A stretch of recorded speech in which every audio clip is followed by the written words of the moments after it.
میرے دل میں کبھی کبھی خیال آتا ہے کہ کل قیامت کے دن ہم لوگ اگر وہاں موجود ہو اور جب اللہ تعالیٰ کہیں ایسا نہ ہو کہ ہمیں جہنم میں ڈال دے اور جہنم میں ڈالنے کے بعد میرا محمد جناب سرکار دو عالم صلی اللہ علیہ وسلم اس جہنم کے پاس آئے اور جہنم میں جھانک کر دیکھے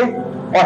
ہم امتی کو دیکھنے کے بعد میرا محمد کہیں طرف نہ جائے، اے امتی میں تیرے لیے تو بہت رویا تھا، تو جہنم میں گرا ہوا، اے امت تیرے لیے روتا تھا،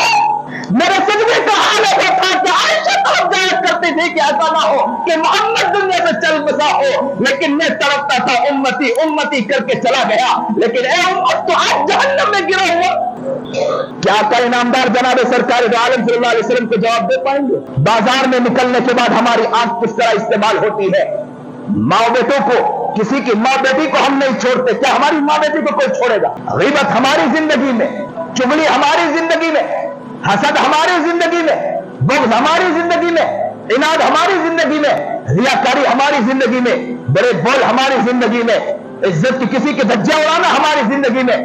ماں باپ کا دل توڑنا ہماری زندگی میں، ماں باپ کے سامنے برا بھلا کہنا، وہ ماں یہ کہنے پر مجبور ہو جاتی کاش کہ اس بچے کو میں نہ جنا ہوتی تو بہت اچھا ہو۔ کیا ہو گیا مسلمان؟ کیا نبی کی تعلیم تھی؟ کیا نبی علیہ الصلوۃ والسلام نے یہ تعلیم دی تھی؟ کیا نبی کریم جناب سرکار دو عالم صلی اللہ علیہ وسلم نے یہ طریقہ تعلیم بتلایا تھا؟ کیا ہم محمد عربی جناب سرکار دو عالم صلی اللہ علیہ وسلم کے امتی ہے؟